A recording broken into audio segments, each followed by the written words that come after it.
Ora, muito bem, muito boa tarde.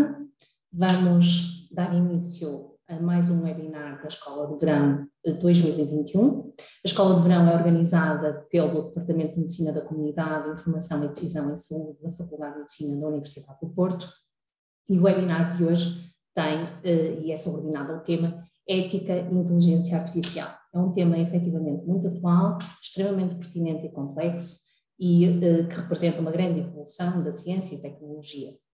Para tal, eu começo por cumprimentar e agradecer a presença dos senhores professores, o Sr. Professor Rui Nunes, o Sr. Professor João Gama, o Sr. Professor Pedro Pereira Rodrigues, por terem aceito estar neste webinar.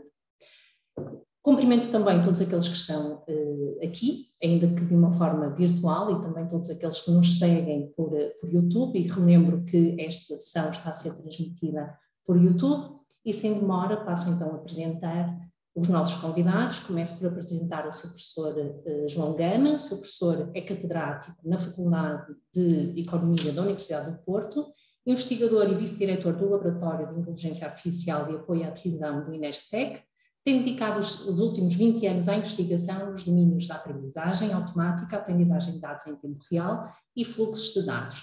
Sr. Professor, tem a palavra. Muito obrigada uma vez mais. Boa tarde a todos. Eu, antes de mais, quero agradecer o convite. É uma honra para mim estar a participar neste evento, que acho que é muito oportuno e para discutir coisas que estão diretamente ligadas com a nossa presença na sociedade. Quer dizer, cada vez mais nós interagimos com máquinas que têm e dispositivos que têm capacidade de decisão autónoma. Portanto, é sobre isso que eu vou fazer uma breve apresentação. Eu vou partilhar o meu ecrã. O título é New Spring for AI, o novo renascer da inteligência artificial. Isto num slide a história da inteligência artificial.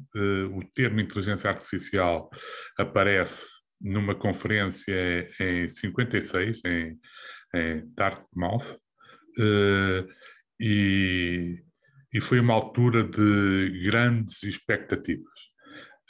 Apareceram, portanto, o objetivo seria emular inteligência em máquinas, e apareceram desenvolvimentos ligados a resolução de problemas, demonstração de teoremas, na área da robótica, etc. Portanto, e criou expectativas imensas. Essas expectativas foram seguidas de alguns invernos de desilusão, e nós assistimos hoje a uma nova primavera da inteligência artificial. Portanto, esta nova primavera da inteligência artificial, com o aparecimento de programas de computador que batem os campeões do mundo nas respectivas áreas. Hoje em dia, os melhores programas de computador competem entre si, já estão a um nível muito superior aos melhores jogadores do mundo. Os carros autónomos, o processamento da linguagem natural, a capacidade de processar, identificar imagens, etc. Tudo isso tem a ver com a nossa capacidade de aprender através de dados, de factos, de informação. Por exemplo, os melhores programas de jogos aprendem jogando contra si mesmos. Nós aprendemos a partir de dados. E as máquinas aprendem a partir de dados. E há dois tipping points. O primeiro é em 2002, que é o Big Bang da informação digital, onde o crescimento da informação que é armazenada de forma digital ultrapassa de longe, quer dizer, hoje em dia 99% da informação armazenada pela humanidade é na forma digital. Há outro tipping point, que é em 2012, que com a Internet of Things, onde temos máquinas e dispositivos que estão ligados em rede. Um grande impacto na nossa vida diária vem através da utilização de telemóveis e das redes sociais. Isto é para terem uma noção do número de pessoas que estão conectadas nestas redes sociais. Por exemplo, no Facebook estão mais de 2 bilhões de pessoas conectadas. No YouTube, quase 2 bilhões de pessoas. Portanto, hoje, a maior parte de nós tem um dispositivo destes que não é utilizado para fazer chamadas telefónicas, mas é sim para aceder à internet, para aceder a ferramentas e plataformas de social media. Bom, a nossa... isto é o número de dispositivos ao longo do tempo. No eixo X temos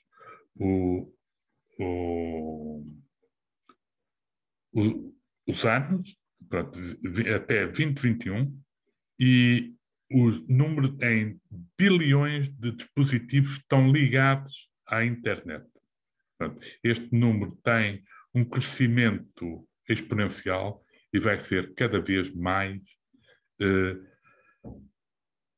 não só telemóveis, máquinas fotográficas, os carros, os semáforos, os smart meters, vão estar ligados e conectados em rede. Só para terem uma noção da quantidade de informação digital que nós somos capazes de coletar hoje em dia, isto é uma notícia de público e é uma notícia já de 2013. E em relação às experiências no CERN,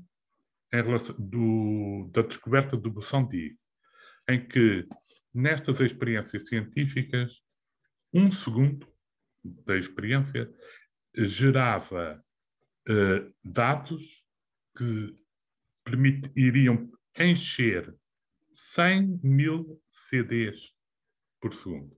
Portanto, é estes níveis de quantidade de informação digital que nós somos capazes de coletar. Temos dispositivos para isso.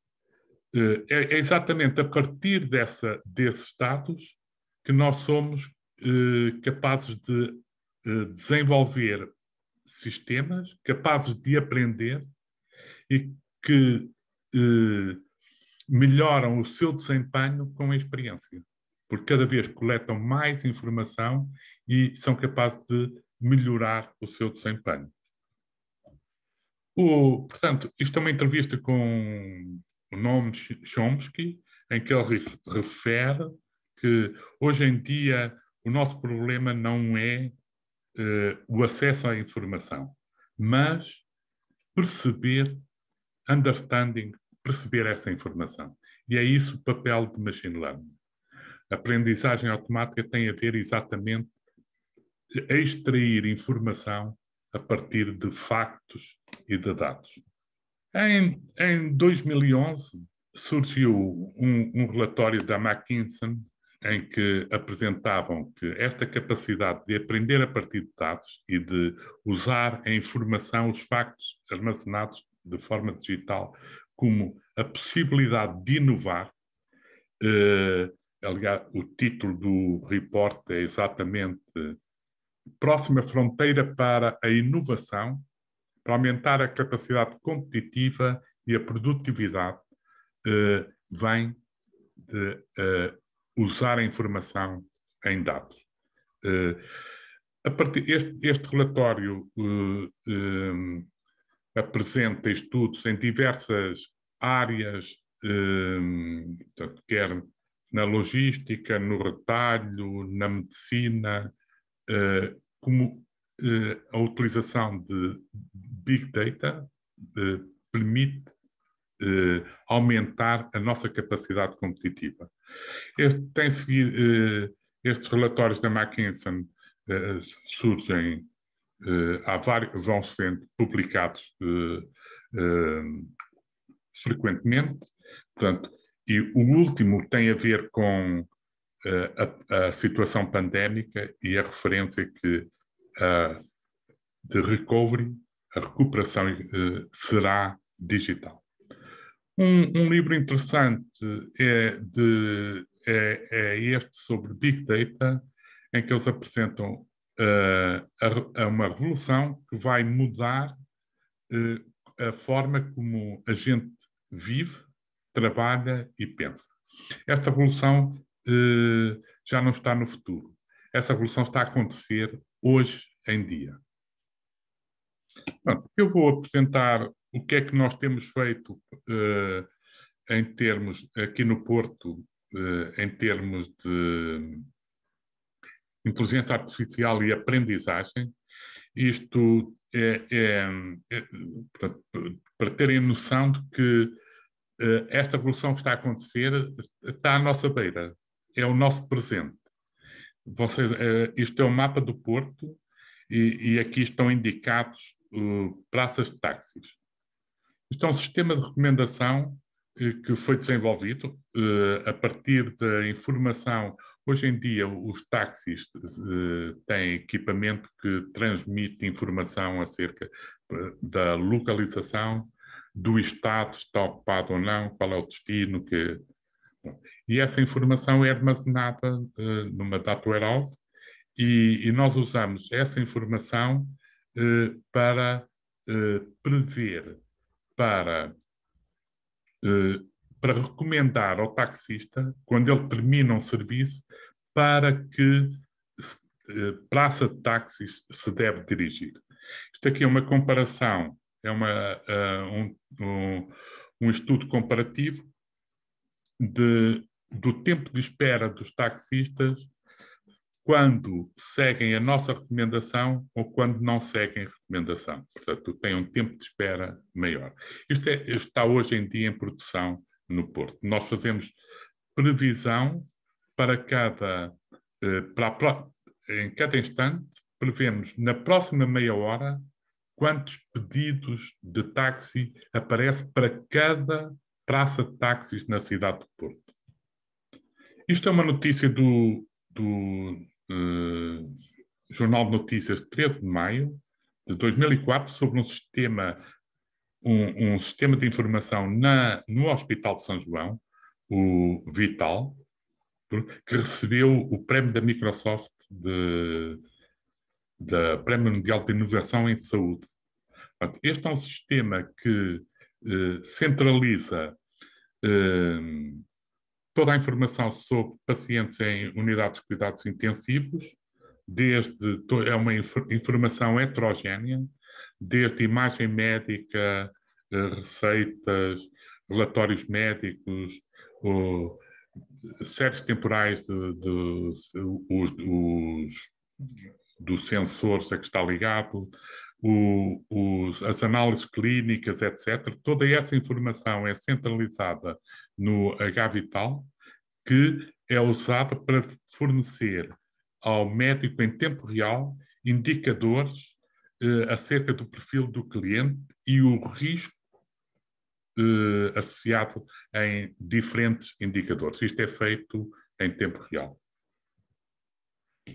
Isto é análise de redes sociais e social media e basicamente olhando para a topologia da rede social e analisando essa topologia, nós somos capazes de identificar quem são os nós centrais, quem são os nós influenciadores, e poderemos fazer isso por tópico.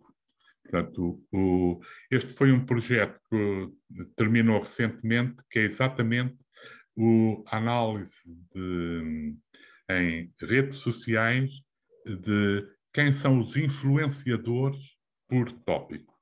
Portanto, isto basicamente é construída, por exemplo, isto é a partir do tweet, e analisando os hashtags e a concorrência de hashtags definem uma rede a partir da qual conseguimos identificar, analisando as propriedades topológicas desta rede, quem são exatamente os influenciadores. Isto é um projeto que está atualmente em curso com a Metro de Porto e que é a detecção antecipada de avarias. Neste caso, este projeto foca a detecção antecipada de avarias na unidade de produção de ar comprimido do metro. Se houver uma avaria neste sistema, o metro não pode circular, tem de parar e sair de operação. Portanto, é uma das maiores fontes de avarias no metro. Eu vou passar isto. Recentemente, somos parceiros de um projeto europeu, que é uma rede de colaboração que chama, a nível europeu, e que se chama Human AI. Este projeto tem muito a ver com o tema em discussão neste webinar. Portanto, isto é uma rede europeia que tem como objetivo propor uma inteligência artificial centrada na pessoa. Basicamente, estes são os temas básicos que a gente discute. É que, portanto, hoje em dia temos dois grandes players na inteligência artificial. Por um lado, os players americanos, portanto, que basicamente são empresas privadas tipo Google, Facebook, Amazon, Microsoft, que têm a sua visão de inteligência artificial, onde questões de privacidade são pouco importantes.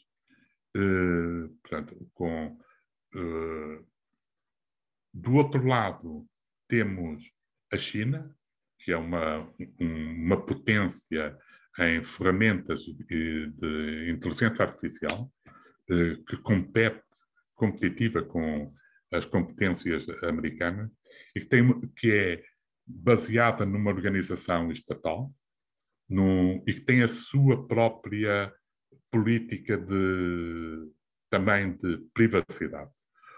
E mesmo de concepção do mundo. Portanto, o que nós pretendemos é propor uma visão europeia para a inteligência artificial. Isto é basicamente uma visão humanista para a inteligência artificial. O que nós queremos é uma inteligência artificial que aumente a nossa capacidade de tomar decisões informadas.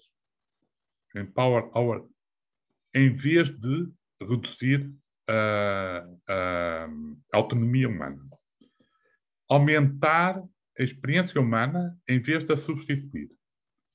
Criar novas formas de atividades em vez de eliminar trabalhos.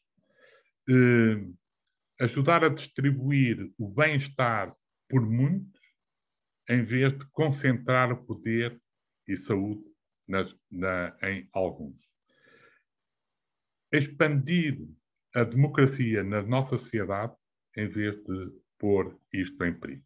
Portanto, esta é a visão deste projeto europeu que está neste momento a decorrer.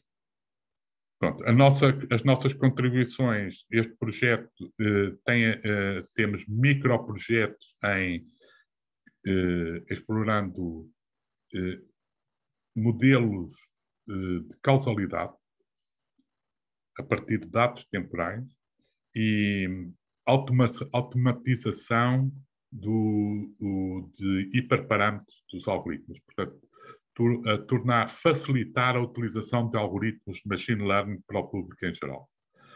A Europa está a ter um papel importante na coordenação nos diferentes países que fazem parte da comunidade europeia, no desenvolvimento e na consolidação de uma perspectiva europeia para a inteligência artificial. São vários documentos que estão disponíveis. Uma perspectiva portuguesa para a AI na década até 2030. Todos os países estão a desenvolver este tipo de documentos, que basicamente é perspectivar como é que podemos desenvolver a AI até em 10 anos. Pronto, e temos uma perspectiva social para isto. Só um outro tópico, que são as limitações atuais da inteligência artificial, e um tema que tem sido discutido é quando é que atingiremos a IA será suficientemente geral que ultrapassa a inteligência humana. Esse ponto de tipping point, onde a inteligência artificial ultrapassa as competências, as capacidades de inteligência humana, é chamada singularity. E, de facto, nós temos recentemente assistido a desenvolvimentos espetaculares em termos de computer vision, processamento da linguagem natural, gameplay, machine learning, etc. Mas para pôr isto tudo a funcionar em conjunto e de forma integrada, há um aspecto que é fundamental, que é a noção de ter consciência de si mesmo. E, nesse sentido, o que nós sabemos sobre a consciência é muito limitado. Sabemos muito pouco sobre isso. Para concluir, nós estamos a viver um mundo que é cada vez mais virtualizado. Cada vez mais as empresas são plataformas digitais. Por exemplo, a Farfetch, que é uma empresa de Porto que tem impacto a nível mundial na moda de luxo, não tem lojas.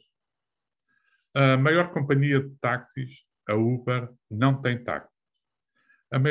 As maior companhia de telecomunicações não tem infraestruturas de telecomunicações, o Skype ou o WhatsApp. O Facebook, que é o maior produtor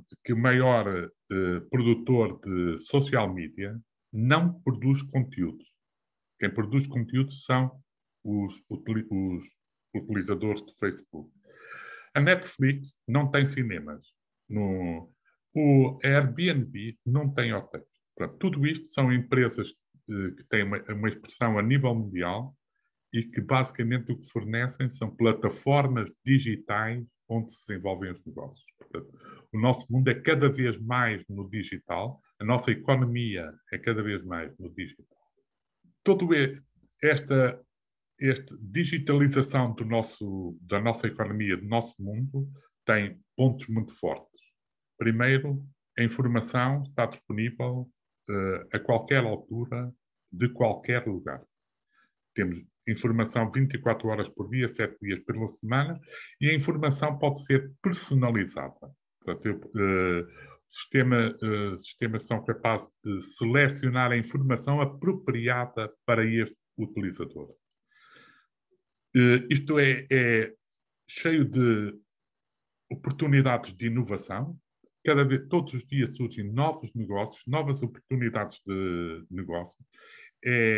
São oportunidades para pequenas empresas ágeis, sejam capazes de agilmente tomar uma posição no mercado. Tem pontos fracos, o mundo é mais caótico e correm-se mais riscos, e a legislação e ética não estão bem definidas. Não há fronteiras na internet. Isso levanta problemas do que é legal ou ilegal em determinadas situações. Tem problemas graves, podem ser graves, nomeadamente a questão da privacidade, que basicamente a nossa noção de privacidade tem de ser repensada, e recentemente têm surgido problemas de fiabilidade da informação que é prestada. Quer dizer, temos assistido a situações onde esta capacidade de disseminar informação personalizada tem sido utilizada distorcendo informação com objetivos políticos e económicos. Eu termino por aqui, só chamar a atenção um evento que nós estamos a organizar aqui no Porto, que é a Conferência Internacional de Data Science and Advanced Analytics. Todos são bem-vindos aqui. Obrigada. Muito obrigada, Sr. Professor João Gama, pela excelência da comunicação preferida. Vou passar de imediato a palavra ao Sr. Professor Rui Nunes, sem antes o apresentar. O Sr. Professor Rui Nunes é professor catedrático na Faculdade de Medicina da Universidade do Porto, defensor dos direitos humanos e de causas internacionais neste domínio, como a legalização do testamento vital, no espaço da lusofonia e da Declaração da Igualdade de Género junto da Unesco. Sr. Professor Rui Nunes, tem a palavra. Muito obrigada. Muito boa tarde a todos, é um enorme prazer estar nesta Escola de Verão. Agradeço à organização, concretamente à professora Ivone Duarte, o convite. Cumprimento também o professor João Gama, um expert nesta matéria, como ficou claro, e que fez uma excelente introdução a esta temática. E agradecer também ter aceito o convite para estar aqui presente, e ao professor Pedro Pereira Rodrigues, que irá, no final, efetuar um comentário sobre estas temáticas. Cumprimento todos os presentes, ainda que por via virtual, e foi pedido que tratasse a dimensão ética da inteligência artificial. Claro está que, como o professor João Gama tão bem apresentou, há uma imensidão de problemas suscitados pela inteligência artificial, pelo que eu irei dividir a minha intervenção em 3, espero curtas, partes, para depois permitir que o diálogo e o debate com a audiência possa ser concretizado. Em 3 partes, numa primeira irei efetuar o enquadramento ético-social desta problemática, ou seja, o mundo em que hoje vivemos, como aliás já foi muito bem apontado pelo professor João Gama. Seguidamente, apresentarei 3 ou 4 questões éticas que me parecem de primacial importância, independentemente de haver outras, mas por economia de tempo não teremos tempo, pelo menos nesta fase, de abordá-las. E, finalmente, um conjunto de recomendações que me parecem interessantes daquilo que também são as opiniões dos organismos internacionais, que já foi também aqui referido, e onde parece haver, pelo menos em ambiente democrático, alguma sintonia de opiniões. Claro está que estamos hoje no mundo global e, portanto, o problema não é, obviamente, tão simples. E, portanto, uma primeira nota seria a de que nós assistimos, neste início do século XXI, a 2 grandes transições. Uma delas, como foi muito bem apontada, é a transição tecnológica, a transição digital, que acompanha, aliás, a globalização como fenómeno agora não centrífugo, mas centrípeto, como foi aqui também referido. E esta evolução, sobretudo na área digital, claro está, estamos nós numa faculdade de medicina, pelo menos no plano virtual, esta transição não é apenas digital, podemos falar também da engenharia genética, da biologia sintética, do transhumanismo, do pós-humanismo, que acaba depois por vir no futuro a conjugar-se com a inteligência artificial, mas deixaremos isso para mais tarde. Mas, de facto, esta evolução e esta transição, com todas as ferramentas que foram aqui apresentadas, nas tecnologias de informação e comunicação, na robótica, computação quântica, os Big Data, os Lake Data, o Machine Learning que foi aqui apresentado, tecnologias, aliás, das quais existem excelentes representantes aqui na Universidade do Porto, mas não deixa de causar um impacto significativo e também no universo da saúde. Basta ver, por exemplo, todo o tratamento digital do registro de saúde, portanto, o registro de saúde eletrónico, que hoje é enorme, mas que, por exemplo, quando eu comecei a minha formação médica, apenas havia registros em papel. É uma evolução que parece que foi há muito tempo, mas em termos da nossa história coletiva é relativamente recente. Mas é uma evolução, como se diz, que sobretudo neste nosso futuro pós-pandémico será a transição. A transição pós-pandémica será digital, concordo plenamente, acho que sobre isso estaremos todos de acordo. Mas houve também, sobretudo no final do século XX, início do século XXI, uma outra transição, que foi a transição, sobretudo no rescaldo da Segunda Guerra Mundial, para as democracias plurais. E esta é uma questão central quando se fala de inteligência artificial. É que numa democracia plural, numa democracia vibrante, numa democracia verdadeiramente livre, pluralista, há determinados valores centrais, e esses valores centrais, pelo menos quem acredita na democracia, não está disposto a abdicar deles. Ou seja, o respeito pela dignidade humana, como valor central e fundante da ética global e de toda a doutrina, aliás, dos direitos humanos. Portanto, falar de dignidade da pessoa humana e falar de direitos humanos é falar de um todo indivisível.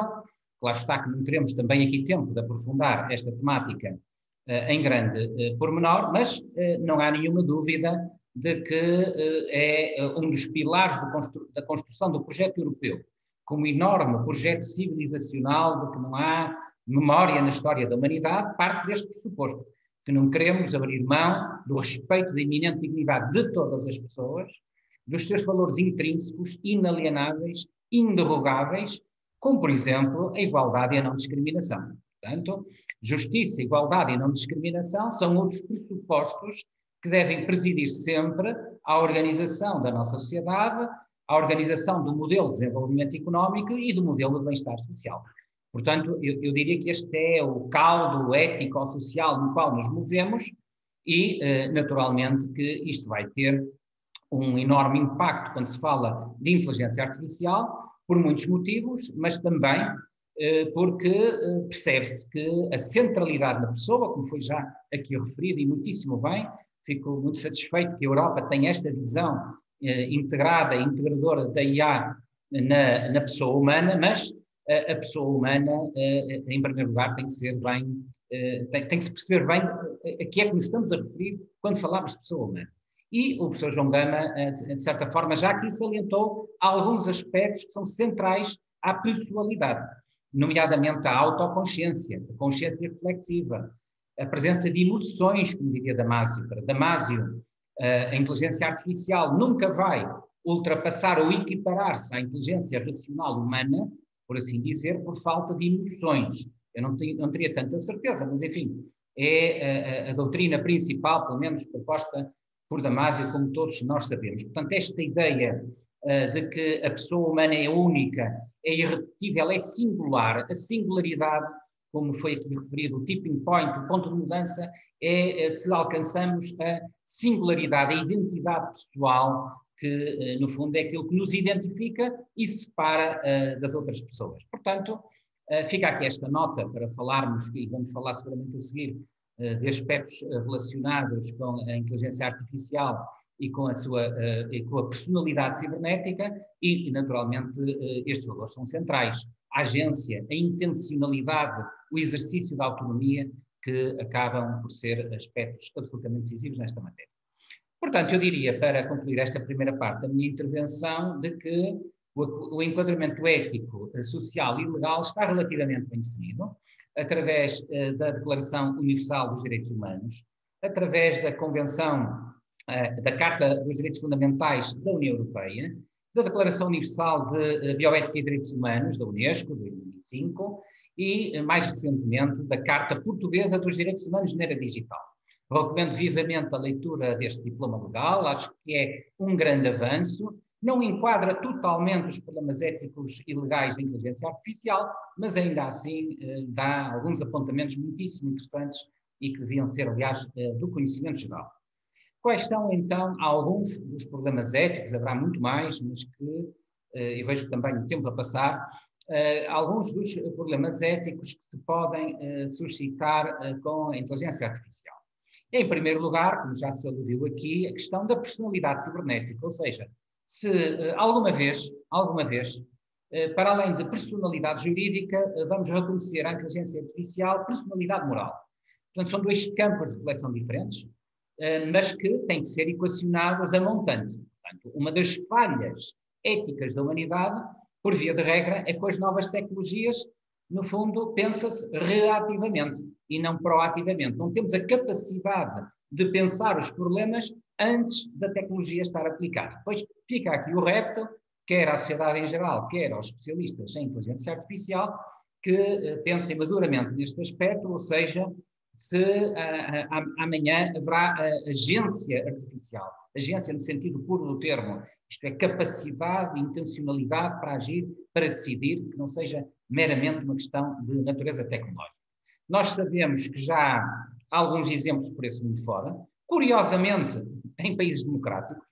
Portanto, quando falávamos a seguir de questões relacionadas com a democracia e o Estado de Direito, bom, é preciso ver que alguns dos passos, no fundo, para começar a reconhecer, pelo menos, personalidade jurídica, surgem, nomeadamente, dos Estados Unidos da América, supostamente a Catedral dos Direitos Humanos, e isto deve-nos fazer pensar. Por exemplo, se um automóvel, um táxi, como foi agora implementado em Pequim, se vai ter ou não, no fundo, personalidade jurídica. Isto é, se não vai ser o seu proprietário, nem a empresa fabricante que vai ser, no fundo, responsável pelas suas consequências. Tem-se discutido muito este aspecto a propósito dos drones e da guerra não ética. Isto é, se amanhã vai ser a inteligência artificial que vai decidir, através, por exemplo, do reconhecimento facial, ou qual é o alvo a bater e quais as consequências, no fundo, das externalidades destas iniciativas. Por exemplo, civis, mulheres e crianças e homens que possam ser também ilimitados durante esta trajetória. Portanto, eu percebo que haja motivos para pensar-se nesta evolução, mas os desafios ou as ameaças, como foi dito há pouco, são enormes e têm que ser devidamente ponderados. Ou seja, a primeira questão ética, se alguma vez a inteligência artificial vai ser dotada de personalidade como qualquer um de nós, no fundo equiparada à dos humanos. Uma segunda nota, também aqui abordada, é a questão do respeito pela liberdade individual, a prevenção de danos e a respeito pela privacidade individual. E aqui eu tenho uma posição um pouco mais dogmática, porque entendo que a privacidade da pessoa é, porventura, o seu principal património. Aliás, basta olhar para a Constituição da República Portuguesa para ver que o valor da privacidade tem um estatuto semelhante ao próprio estatuto da vida humana. Portanto, não é algo que se possa negociar. E em bom rigor, a Europa, no seu conjunto, também não quer negociar este valor. Não é por acaso que foi aprovado o Regulamento Geral de Proteção de Dados, que hoje, aliás, é exemplo para todo o mundo civilizado e que, no fundo, reafirma este valor da intimidade da nossa vida, daquilo que é próprio, que é nosso, que tem uma blindagem que permite o acesso, ou que não permite o acesso não autorizado, porque é algo absolutamente central à própria identidade da pessoa. Portanto, eu diria que o valor da privacidade é um valor absolutamente central em Portugal e nos 27 Estados da União Europeia, na generalidade dos países civilizados e democráticos, e, portanto, eu tenho a convicção que temos que encontrar caminhos para compaginar toda esta magnífica evolução, que fique claro, da inteligência artificial e das tecnologias de informação e comunicação em geral, mas com a preservação destes valores centrais a uma humanidade plena. Portanto, se queremos uma sociedade pacífica no futuro, temos que ter esta preocupação em respeitar estes valores, nomeadamente através de uma boa governação de dados. E, portanto, eu percebo que os dados são absolutamente centrais, temos que os tratar, há uma imensidão de dados que podem ser de utilidade em muitos em muitos contextos diferentes, mas a sua proteção na integração, na síntese, na sua própria interpretação, deve-nos fazer pensar que, das duas uma, ou quem tem a tutela, quer política, quer em termos de administração pública, quer nas empresas privadas, quem tem a tutela sobre estes dados tem extraordinárias cautelas na sua proteção, ou o que é que nós vamos assistir a diferentes evoluções, como, por exemplo, a emergente em força do direito ao esquecimento, portanto, o legítimo direito humano fundamental e inalienável a que uma pessoa diga que os seus dados devem ser apagados do sistema, se é que isso é possível, mas pelo menos não estarem disponíveis, por exemplo, às entidades públicas ou privadas. Isto vai emergir em força se não existe alguma cautela, já vemos isso, por exemplo, no universo da saúde, ou, como refere, aliás, a Carta dos Direitos Humanos na Era Digital, a emergência também em força do nosso testamento digital, ou seja, a possibilidade de fazermos escolhas nesta matéria sobre quem pode ou não aceder aos nossos dados, nomeadamente nas grandes plataformas de comunicação e informação na cena internacional. E já agora ter especial precaução com o quê? Com os grupos vulneráveis. Uma democracia, uma sociedade civilizada, uma sociedade avançada, mede-se pelo modo como protege os mais fracos e os mais vulneráveis. Estamos a falar das crianças, estamos a falar dos idosos, estamos a falar das pessoas com deficiência, estamos a falar dos consumidores, que muitas vezes não têm níveis de literacia digital consentâneos com as aplicações em que estão a operar, estamos a falar com os trabalhadores, já lá vamos, mas este parece-me um princípio central a que todos nós, e a Europa em concreto, devem estar particularmente atentos. Por exemplo, só para se ter uma nota deste pressuposto ético, está neste momento em curso em Portugal um enorme programa de vacinação, estão a chamar já para vacinação os menores de 30 anos, pois bem, há pessoas com 50, 60 anos que ainda não foram vacinados, pelo menos totalmente. Porquê? Por falta de competências digitais e, portanto, por falta de acesso àquilo que a sociedade tem para oferecer. Isto é absolutamente inaceitável. Temos que encontrar caminhos para que ninguém seja excluído dos benefícios desta transição digital. Para concluir, professor Ivone Duarte, para não me avançar muito, eu deixaria aqui umas 6 ou 7 áreas que me parecem recomendáveis. É uma mera recomendação de quem se dedica a estas temáticas há largos anos, ou seja, como assegurar uma inteligência artificial de confiança, uma trustworthy inteligência artificial, como se costuma dizer na gíria deste domínio agora científico tão profícuo. Em primeiro lugar, naturalmente, questões relacionadas com a própria tecnologia.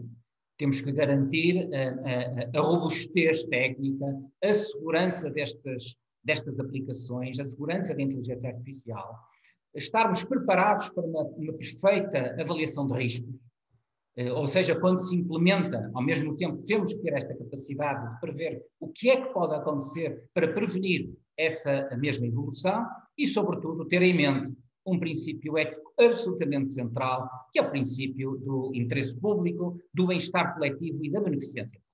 Isto é, não podemos perder o norte no sentido de que estas tecnologias devem servir as pessoas, as comunidades, as sociedades e a humanidade em geral. Não devem ser para se servir a si próprias. Portanto, esta noção parece-me que é uma recomendação major, mas muito oportuna neste contexto. Uma segunda recomendação seria a de que a inteligência artificial deve reforçar a democracia e o Estado de Direito. Ou seja, não pode ser utilizada, eu sei que isto é wishful thinking em grande medida, mas não pode, nem deve, ou não deveria ser utilizada para pôr em causa nem a democracia, nem o Estado de Direito.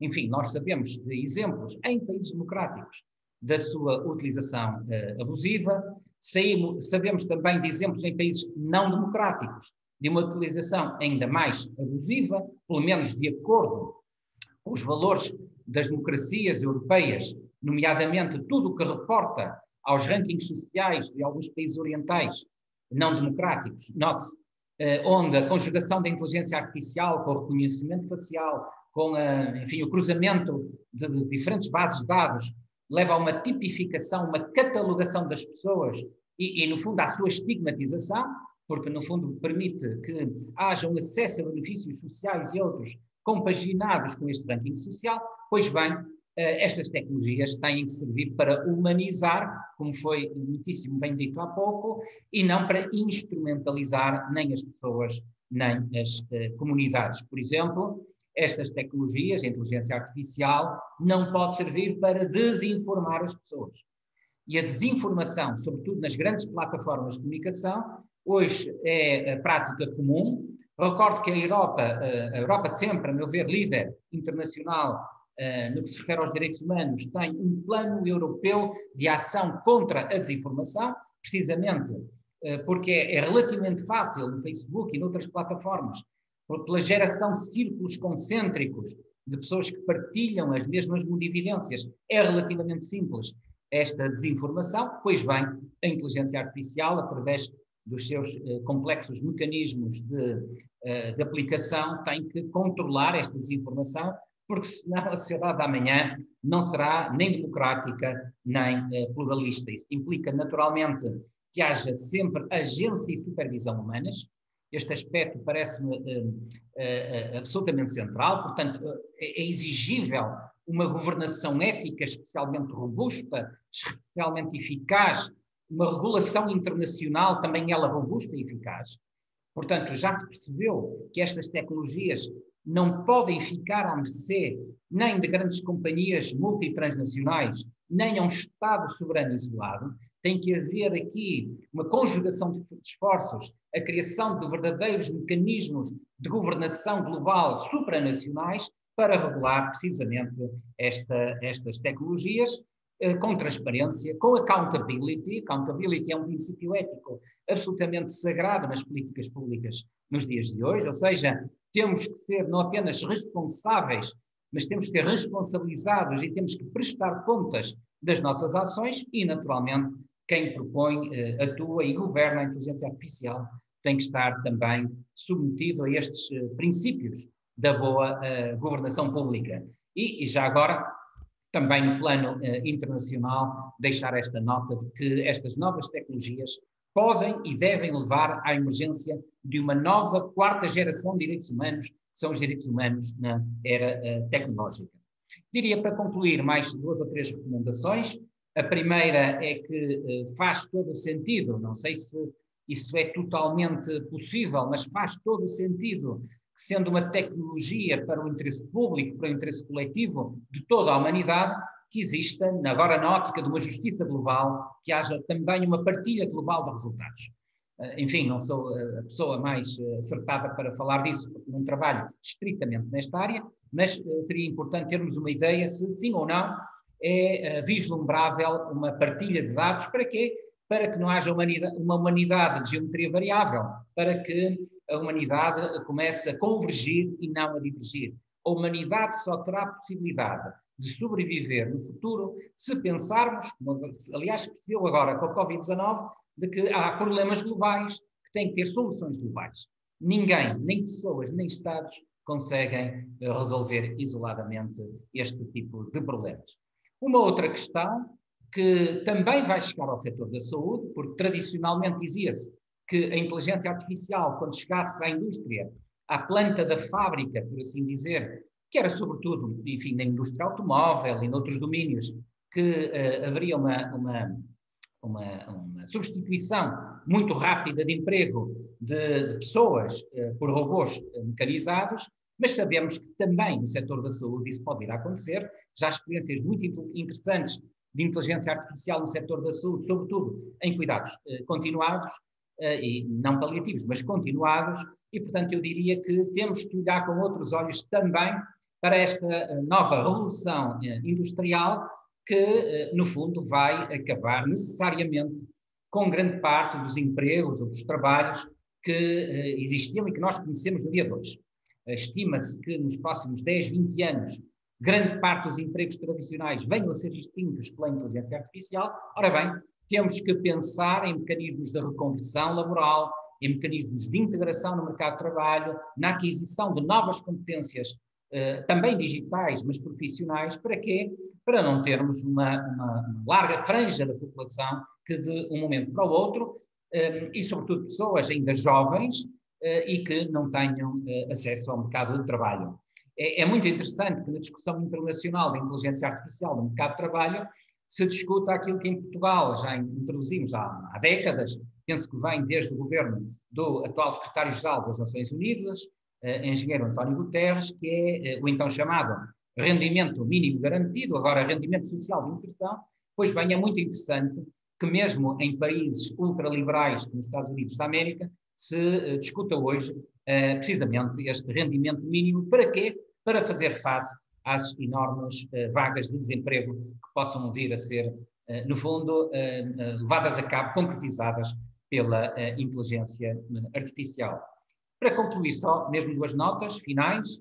Primeiro, penso que esta reflexão que tivemos conjuntamente leva a duas conclusões básicas. Primeiro, aumentar de sobremaneira as competências digitais de toda a população, e, portanto, fica aqui o repto não apenas às universidades, aos institutos politécnicos, mas, sobretudo, à escola, de, no fundo, aumentar estas competências digitais, e já agora expandindo-as a toda a população, nomeadamente à população sénior.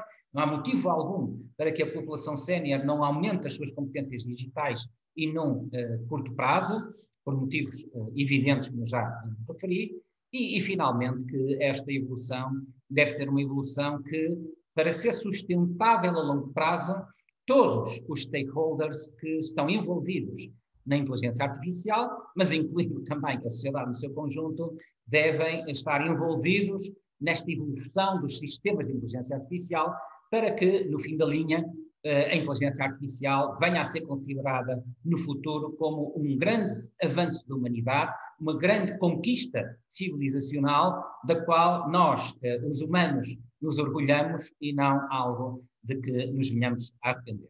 Muito obrigado pela vossa atenção. Talvez ficasse neste momento por aqui, estando naturalmente daqui a uns minutos à vossa disposição para tentar, enfim, responder ou pelo menos enquadrar qualquer questão que queiram formular. Muito obrigado. Muito obrigada, Sr. Professor Nunes, pelas excelentes reflexões e recomendações que nos proporcionou. Vamos agora passar a palavra ao Sr. Professor Pedro Pereira Rodrigues, Sr. Professor na qualidade de comentador deste webinar. O Sr. Professor é professor auxiliar na Faculdade de Medicina da Universidade do Porto, é investigador da linha temática Ciência de Dados e Decisão em Saúde do Sinteses e também investigador do grupo de Inteligência Artificial na Saúde do Sinteses. Sr. Professor, muito obrigada, tenho a palavra. Obrigado, professor Igor Duarte, e obrigado pelo convite.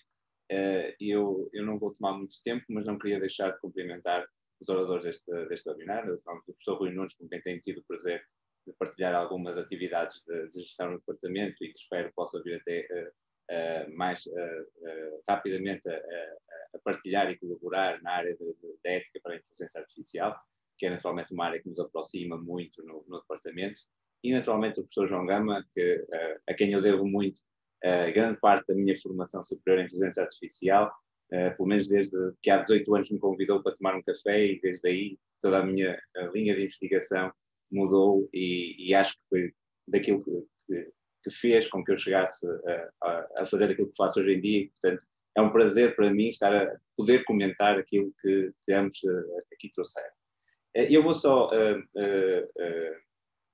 apontar, são 3 apontamentos mais do ponto de vista tecnológico e 3 apontamentos mais do ponto de vista da aplicação e do impacto para a aplicação da inteligência artificial na área da saúde, o impacto que muitas vezes pode ser escondido, digamos assim, nas aplicações.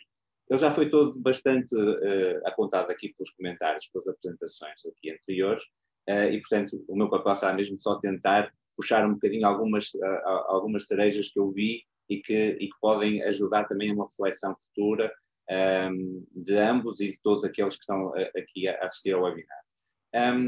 Há uma transição muito interessante desde o início da inteligência artificial para aquilo que vemos hoje em dia, que é a perspectiva de que um sistema de inteligência artificial era um programa de computador, se quiserem, que aparentasse comportamento inteligente ao nível humano, e hoje em dia já é muito difícil nós pensarmos em inteligência artificial senão um sistema que tenha capacidade de aprendizagem. E esta parece que não é muito relevante, mas é uma diferença substancial. E isso faz com que, aliás, já mesmo a definição de inteligência artificial que a própria Comissão Europeia definiu ou apresentou, é muito claro que o sistema de inteligência artificial tem que ter esta capacidade de aprendizagem, tem que ter esta capacidade de aproveitar todo o manancial de dados que tem para exatamente apoiar as nossas decisões, as decisões humanas. Não tanto o comportamento inteligente, mas sim esta capacidade de aprendizagem. E isto é uma transição que eu acho que é de refletir até do ponto de vista educacional aquilo que nós estamos hoje em dia a chamar de inteligência artificial, o que é para nós a inteligência. Na área da saúde, e como bem refletido aqui pelo professor João Gama, há muitas atividades, por exemplo, o exemplo que deu do H-Vital é um exemplo típico de Big Data, se quisermos, de tentar colecionar muitos dados de saúde para potenciar essa tomada de decisão. Ora, um dos problemas que nós temos hoje em dia é que temos muitas formas ágeis de colecionar os dados, muitas formas ágeis até de integrar dados de diferentes sistemas. Problemas de interoperabilidade ainda estão por resolver, mas temos essa capacidade, mas ainda estamos aquém de conseguir definir métodos válidos para avaliar o conhecimento que é gerado de forma ágil, ou seja, de forma a ser acionável imediatamente. Estamos a gerar grandes quantidades de dados, grandes repositórios de dados, mas não é tão fácil assim ser capaz de criar aplicações que sejam ágeis por cima delas. Portanto, esse é um desafio que eu acho que estamos neste momento a desenvolver e acho que é o futuro, depois de termos saltado esta altura da Internet of Things e da Big Data enquanto fonte de dados, agora sim estamos na capacidade de gerar conhecimento à custa de novos sistemas de inteligência artificial. Mas há um pormenor mais importante ainda na apresentação do professor João Gama que me chamou a atenção, que é a necessidade de explicabilidade e causalidade das decisões. Ou seja, nós precisamos de ser capazes de perceber, exatamente para prevenir problemas éticos também, quais são as causas das decisões, das recomendações que nos estão a ser dadas. E se é verdade que a maior parte das dificuldades se prendem com a complexidade dos modelos que a inteligência artificial nos permite ter, também não é mentira, tal como foi apresentado pela professora Virginia Digno na Conferência de Inteligência Artificial em Medicina, ainda no mês passado, que muitas vezes os sistemas são black boxes, não apenas pela complexidade do próprio algoritmo ou do modelo, mas também por dificuldades da própria infraestrutura onde aquele sistema tem que ser colocado. E, portanto, a discussão sobre a explicabilidade e a avaliação de causalidade dos modelos não deve ficar apenas pela avaliação dos modelos, mas também de todo o sistema onde esse mesmo modelo vai ter que ser integrado. E este acho que é um desafio que a investigação fundamental em inteligência artificial terá que resolver e só conseguirá fazer se estiver permanentemente aplicado num determinado domínio onde se pretende que essas decisões venham a ser aplicadas. Estas questões tecnológicas têm depois uma vertente muito clara no impacto da ética, tal como o professor Rui Nunes apresentou. Por um lado, eu também reconheço essa incapacidade a inexistência de emoções na inteligência artificial faz com que, de facto, nós sintamos que a singularidade, como dizia o professor João Gama, ainda está longe, mas a verdade é que isso também é um ramo da investigação em inteligência artificial que tem tido os seus desenvolvimentos e que acho que tem ficado um bocadinho limitada exatamente por esta transição do conceito de inteligência artificial, de um comportamento inteligente para uma capacidade de aprendizagem, em que parece que as emoções não são necessárias para essa capacidade de aprendizagem. E aqui eu acho que era importante nós também refletirmos se não estamos aqui a incorrer numa assunção bastante errada, a de que as emoções não serão necessárias para uma correta aprendizagem ao nível da inteligência humana e por comparação com a inteligência artificial. E acho que isto é um ótimo tema, se calhar não para este webinar, mas para um outro café um bocadinho mais tarde. Mas do ponto de vista da aplicação à área da saúde, isto para focar um bocadinho a minha intervenção e para terminar este comentário, há dois problemas bastante claros na aplicação de inteligência artificial, na utilização de dados de saúde, como dizia o professor Rui Nunes. Nós temos, de facto, o registro de saúde eletrónico, temos muita informação a ser colecionada na prestação de cuidados, de forma rotineiramente, todos os dias, em grandes quantidades na população.